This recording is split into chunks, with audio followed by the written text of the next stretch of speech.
J.D. Power has released its results for its initial quality survey for 2017, and there are quite a few surprises. So without further ado, here are the top 10 worst ranked car brands for initial quality this year. This year's study was based on nearly 80,000 responses from owners and people who leased 2017 model year cars.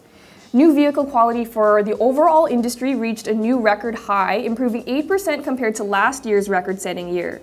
The largest increases in problems were cruise control, lane departure warning, collision avoidance and alert systems, and blind spot monitoring.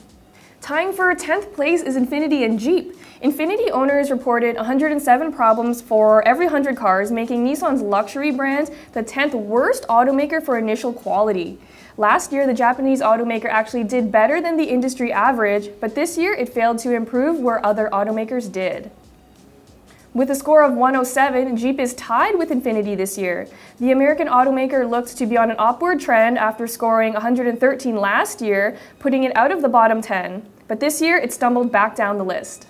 Coming up next is Subaru. Last year, they barely missed being in the bottom 10 of the list with a score of 118. This year, though, Subaru is the 8th worst automaker with a score of 113 problems per 100 cars. Audi comes in next with 115 problems per 100 vehicles. As the only German automaker in the bottom 10, Audi performs quite a bit worse than its rivals BMW and Mercedes. This year, Audi scored slightly worse than last year's score. In 2016, however, Audi did outperform Mercedes, but this was not the case this year. Mazda is next with a reported 125 problems per 100 vehicles. We think drivers had problems with their features, controls, and displays, which can be sometimes confusing. Land Rover and Mitsubishi are tied for the next spot with 131 problems reported for every 100 vehicles. Land Rover doesn't have the best reputation when it comes to reliability, but its ranking did improve slightly from last year. Mitsubishi also saw a big drop in initial quality from last year as well. Volvo is next up with 134 problems reported for every 100 cars.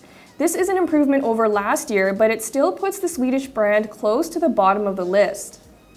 Jaguar rings in as second worst brand for initial quality this year with a score of 148, which is a huge tumble from last year's rankings. The only silver lining for the British automaker is that it isn't the worst automaker in initial quality.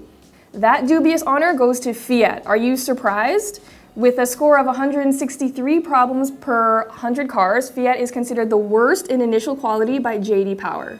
Thanks for watching, and make sure you subscribe so you never miss one of our YouTube videos.